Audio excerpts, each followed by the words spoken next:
Our guilt does nothing.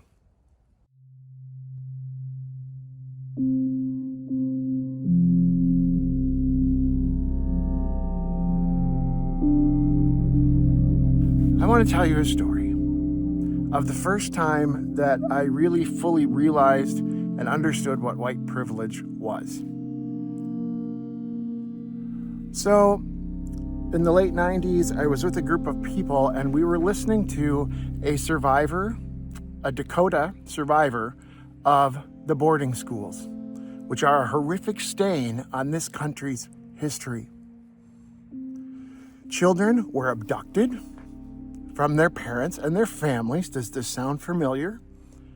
And they were brought to boarding schools where the attempt was to erase every bit of their identity. Hair was cut. No traditional clothing was allowed. They had to wear school uniforms. If they spoke their language or practiced their religion or other other traditions, they were beaten. There was horrific abuse of all kinds that you can imagine that went on in these places. The idea behind these boarding schools was to, quote, kill the Indian to save the man. Yeah, we know what that is, right? We know that that's genocide. So we were listening to an elder tell his story. It was horrific. He was in tears, as many of us were. He told us all about his experience and all of the things that he had experienced. One of the most heartbreaking things I've ever heard somebody tell me. And after many years of doing hospice, I've heard some really heartbreaking things. But he's telling us this in tears. And looking around most of the classroom, especially the white students, were crying. Some of the students of color were crying, but most of them had this look of, yeah, that's what this is. And that was almost as tragic to me. So this gentleman, with his tears still streaming down his face, went up to a woman who was near me, and he knelt down so he could look straight in the eyes, and he said, I have a question for you. And she's crying. And he says, did you do this to me? And she said, what? And he said, did you do this to me? She said, no. He turned to someone else, another white student. He said, did you do this to me? No. Then he turned to me and he asked, did you do this to me? And I said, no, but I fear some of my ancestors may have. He said, ancestors. Ancestors are important. But did you do this to me, or was it your ancestors? He asked, is there anything about my ancestors' actions that I could change? No. He said, no, that's right. And you need to understand, he said, you are all my relatives and I love you and I don't have a problem with any person in this room. Any white person. We are connected and we are related and I could never hate you and I would never hold you responsible for the actions of your ancestors. It's not your fault. And you know what? Your guilt does nothing for me. Your tears mean something because they're showing empathy, but your tears aren't dismantling systems of injustice. They're not dealing with the struggles that we face every single day and that other of your classmates of colors also experience every day. So those of you who are white, you have the privilege of not having the historical trauma that your black and brown and red relatives have. You also it isn't right, but it's the way it is. Your voice also carries meaning. I don't have a problem with any one of you for what your ancestors did, but you know where I'm going to have a problem with you? If you don't use your privilege to speak out when you see people being dehumanized, when you see people being targeted, when you see the first signs of genocide, if you don't speak out, then I have a problem with you. If you don't speak out for the injustices that are still happening, and not just the injustices, if you don't use your voice to work toward deconstructing systems that harm people, then I have a problem with you. And of course, if you actively harm people, I'm going to have a problem. And he said, history shows what happens when we dehumanize people, and you must speak out about it. It happened to my people. It happened to the Jews. It's happened to, it's what allowed slavery to happen. And even back then, he said, and it's what's affecting the discrimination toward people who are immigrants. And remember that you're all on stolen land. But so if your guilt does nothing, and your tears don't do much either. So, and there's so many people that are saying if we teach the actual history of this country, that we will make kids grow up to feel bad about themselves and be ashamed to be Americans, and that they're going to grow up with this guilt. It's not about guilt. It's not about making white kids, for whatever that means, to feel bad about themselves. This is about understanding our history so that we, in the present, can do things differently. I recently heard an expression, and it had to do with honoring the life of somebody who had passed away. And they said, he used to always say this thing about be where your shoes are. Be in the present. And may those shoes leave footprints to a better world. We have to be where our shoes are. Right now, more than ever. It's not about guilt. And you know what? Right now, with everything going on, if you are feeling guilty for feeling like you're not doing enough, and I struggle with this too, don't let that guilt get in your way of acting now. If you voted for Donald Trump, and you see what's happening, and you know that it's wrong. You know that it's wrong. You have an obligation to speak up, because we are all relatives. We are all neighbors. It just depends on which faith tradition you talk about. Loving your neighbor, treating everybody as a relative, means that we speak up when people are harmed. This past week, Minnesota has shown up in so many ways to resist that. Those of you from out of the state, you really need to pay attention to what's happening here. Because this is not democracy anymore. This is not America. But we in Minnesota are going to stand up for our neighbors, all of our neighbors. And we are not going to put up with people who come in from the outside or even from the inside and divide us and hate us and round up our neighbors.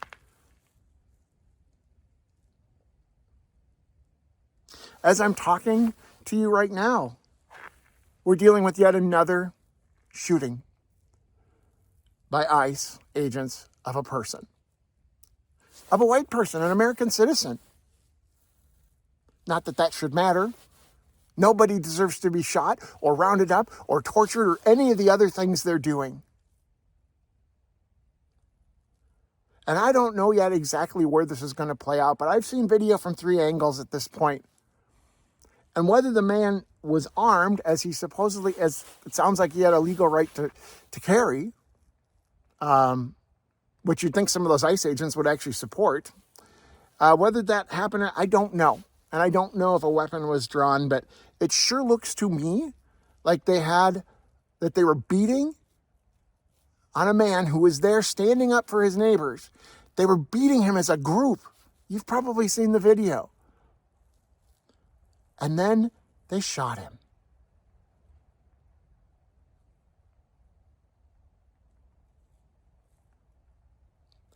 I don't know where this ends. It needs to end soon.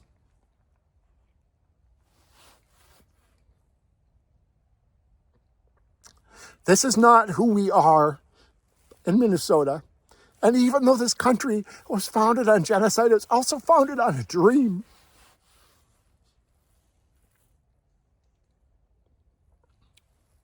To be better.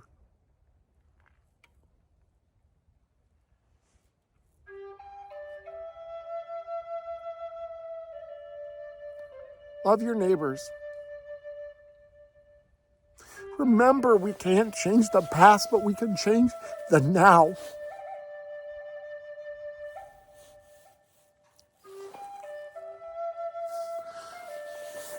I will never, as long as I live, forget the tears of that elder and a resolve I felt to use my voice.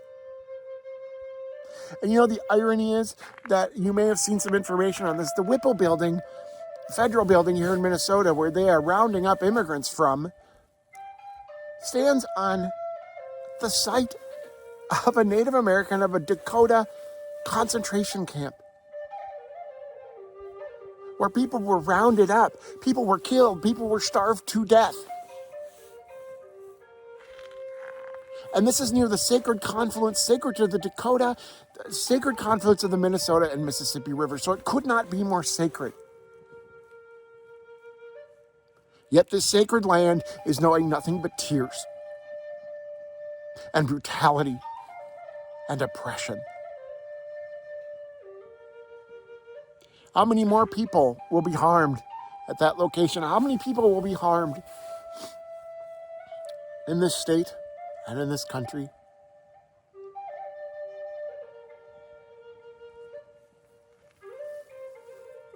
I love you all. We have to resist. As much as I feel a lot of feelings right now, I also know that we need to do so without violence.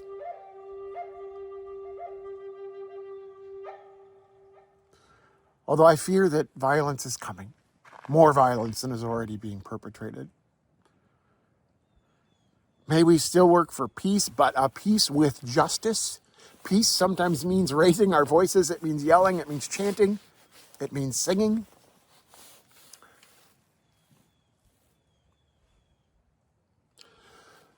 And we've seen examples of incredible beauty from people in Minnesota in response to what's been going on. And I want to leave you with a little bit of that today.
I'm gonna keep on.